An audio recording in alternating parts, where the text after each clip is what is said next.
El apóstol Pablo en el libro de los Romanos, desde el capítulo 1 hasta el capítulo 8, nos hace conocer, amados hermanos, que nuestra justificación, la justificación que nos lleva a la salvación, no depende de nosotros, sino que es un don de Dios por medio de la fe en Cristo Jesús.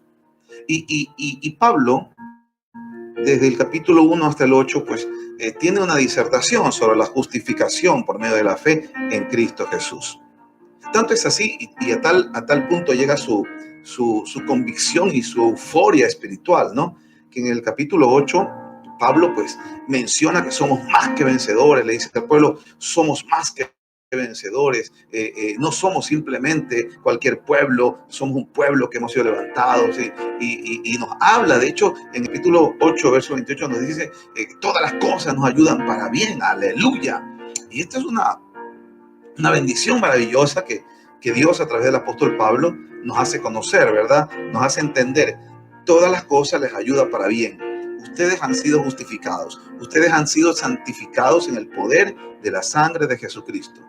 Aleluya. Y nosotros, al leer este pasaje del capítulo 8, pues estamos en una euforia maravillosa. Todas las cosas nos ayudan para bien. Gloria sea el nombre de Cristo. Pero cuando entramos en el capítulo 9, luego de que Pablo pues nos sugiera esta convicción de fe tan tremenda, ¿no? Habiéndonos hecho entender esta maravillosa realidad de vida en Cristo Jesús. Él en el capítulo 9 comienza a enfocar una profunda tristeza, hermanos, una congoja que está en su corazón. Bendito sea el nombre de Jesús. Y luego de decir al pueblo escogido, luego de decir a los hombres y mujeres que somos justificados en Cristo, luego de decirlo, es como que Pablo se pone a pensar más allá de lo que en realidad somos justificados. Y dice Pablo en el capítulo 9, verdad digo en Cristo, verso número 1. No miento, dice él. Y mi conciencia me da testimonio en el Espíritu Santo, que tengo gran tristeza y continuo dolor en mi corazón. Santo, en nombre de Cristo. La tristeza de Pablo, la tristeza que lo congojaba a Pablo, hermanos, era básicamente por la realidad del pueblo de Israel. Porque si bien los justificados por medio de la fe, aquellos hombres y mujeres que hemos aceptado a Cristo como Señor y Salvador, hemos reconocido la grandeza de nuestro Dios, somos salvos, hay un pueblo que no lo es. Entonces Pablo comienza a pensar, hay un grupo de israelitas, hay un grupo de judíos que ya son salvos. Aleluya por eso. Y hay un grupo de gentiles que son salvos. Pero dice, siento una profunda tristeza, dice Pablo, porque aun cuando hay un grupo de judíos que son salvos, el pueblo no lo es. Hay un gran número de israelitas, dice Pablo, que no es salvo. Y esto lo acongojaba a Pablo de gran manera. Y qué tremendo, a tal punto llega el amor de este siervo de Dios. A tal punto de que él comenzó a pensar no en sí mismo, sino en los demás. Comenzó a pensar en el vecino que vive enfrente. Comenzó a pensar en el compañero de trabajo. Comenzó a pensar en su familia. Y comenzó a pensar Pablo y decir, pero yo soy salvo y qué bueno serlo, pero ¿y mi familia? ¿Y mis vecinos? ¿Y mis amigos? Ellos no lo son. Y dice la palabra que entró en una tristeza Pablo. No en una amargura, cuidado, en una tristeza. A veces, hermanos, llega un momento en la vida del cristiano que llegamos a amar a Dios de tal manera que por pequeños lapsos llegamos a sentir ese amor de Dios para con la humanidad. Esos lapsos son los que producen en nosotros doblarnos de rodillas a orar por la humanidad. Esos lapsos son los que producen en nosotros menguar para que ellos crezcan.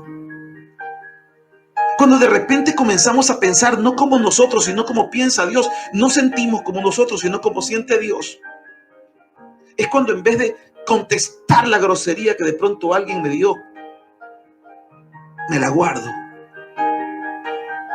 Cuando comenzamos a sentir conforme al corazón de Dios, sentimos como Pablo sentía. Yo soy salvo, pero ¿y los demás? Ese amor entrañable es el que tiene que llenar el corazón y aún la mente de cada uno de nosotros. No podemos satisfacernos con que nosotros somos salvos. Sí, queremos que venga Cristo. Y la Biblia nos dice, pedid que venga. Sí, dice Apocalipsis, ven Señor, ven. Pero hasta que Cristo venga, ¿qué estamos haciendo, mis amados hermanos, con respecto a la salvación que necesitan otros? Cuando salimos a la calle y vemos a la gente, por esa gente necesitamos nosotros condolernos. Es a esa gente a la que necesitamos nosotros buscar y predicarles que esa congoja que sentía Pablo, que esa congoja que siente Papá Dios, la sintamos también nosotros. Compartamos lo que Dios nos ha dado. Compartamos a nuestra familia lo que Dios nos ha dado. No dejes de predicar en tu casa. No dejes de predicar a tu mamá, a tu papá, a tus hermanos, a tus tíos, a tus primos. No dejes de predicar. No dejes de hablar la verdad de Cristo. Porque aunque somos salvos nosotros, el Señor a nosotros nos ha dado de su Espíritu Santo para predicar a aquellos que lo necesitan, empezando por Jerusalén. Pensar por un segundo en las personas que conocemos e incluso en las que se nos cruza por las calles, en las que se nos cruza por los buses, por los trenes, en la gente que las vemos en la esquina o aquel con el que coincidimos cuando vamos a comprar el pan. Pensar en ellos. Porque si Cristo viene, ¿qué será de ellos, hermano? Entonces el apóstol Pablo pensaba en eso. Pensaba en eso. Yo soy salvo, pero el resto de Israel no lo es. ¿Cómo puedo yo estar tranquilo cuando yo sé que Israel no es salva? Mi alma te alaba, Jesús. Y no es que, cuidado, no es que alguien diga, es que a los cristianos les gusta sufrir. No, no es que suframos porque somos masoquistas o porque nos guste. Sufrimos porque sabemos el destino de las almas que no están con Cristo. El destino de las almas que no están con Cristo es el infierno. Así lo dice la palabra. Y el infierno, hermanos, es un lugar atroz de tormento. Y allá van a ir aquellos que no tienen a Cristo como Señor y Salvador. Si nosotros tenemos la seguridad de tener a Cristo, entonces necesitamos tener la seguridad de predicar su palabra. Tú has sido llamado para ser salvo, pero para convertirte también en un eslabón importante en la ruta de la salvación. Y es predicar la palabra de Dios. Predica la palabra. Dice la palabra que el Espíritu Santo intercede por nosotros con gemidos que no se pueden descifrar, que no se pueden decir. Porque nos ama con amor eterno. Porque Él sabe cuál es el destino de las almas que no busquen su presencia. Mi alma te alaba, Jesús. En el verso número 3 del capítulo 9 dice la palabra: porque deseara yo, está hablando el apóstol Pablo, porque deseara yo mismo ser anatema, separado de Cristo por amor a mis hermanos, los que son mis parientes según la carne. Miren qué tremendo este hombre, hermanos. Dice el apóstol Pablo: aunque sé que soy salvo, prefiero ser maldición, prefiero ser anatema, prefiero ser separado, prefiero ser apartado de la salvación, prefiero ser maldito porque el pueblo se salve. Esto es impresionante. Ahora entiendo por qué el apóstol Pablo decía: para mí el vivir es Cristo y el morir es victoria. El apóstol Pablo ya tenía por basura todo, hermano. Lo que él quería es estar en la presencia del Señor, bendito sea su nombre. Entonces llega un momento de ese amor entrañable que le tiene las almas que dice, prefiero yo menguar, a mí cógeme y destrózame antes que a las almas. ¡Wow! Esta palabra es impactante. Debemos entender algo muy importante. Mucha gente puede decir, bueno, Pablo estaba ahí de farolero, estaba ahí haciéndose como que amaba a las almas, pero en realidad no, cuidado. Dice la palabra en el verso número 1 que su testigo era el Espíritu Santo. Pablo no mentía.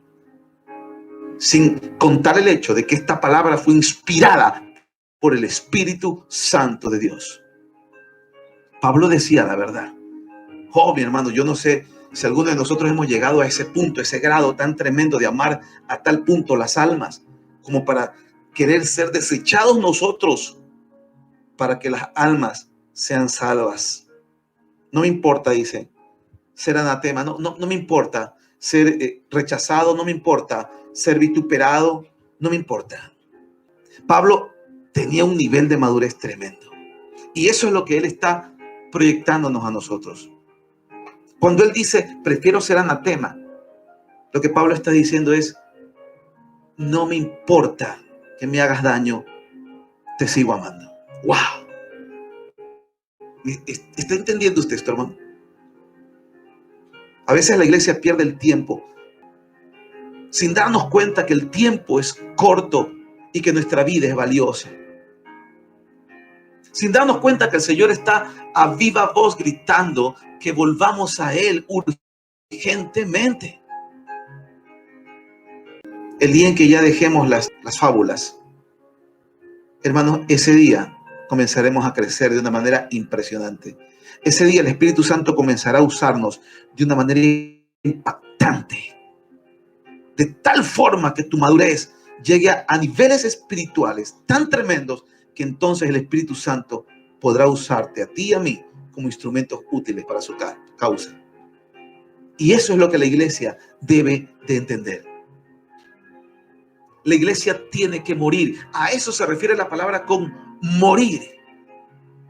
Ya no vivo yo. Ya no vivo yo, me interesa. Ahora Cristo vive en mí. Que es una tarea dura, difícil, por supuesto. Es muy difícil, hermanos. No es fácil. Pero por eso el Señor dejó al Espíritu Santo. Y nos dice allá en el libro de Hechos, capítulo 1, recibiréis poder cuando haya venido sobre vosotros el Espíritu Santo. Y entonces me seréis testigos. Aleluya. O sea, dése cuenta usted. Jesús vino a salvarnos de la perdición y el Espíritu Santo vino a darnos fuerza y mostrarnos la verdad. Con su presencia nos sella para la presencia del Dios Todopoderoso. Podemos hacerlo a través de la presencia del Espíritu Santo.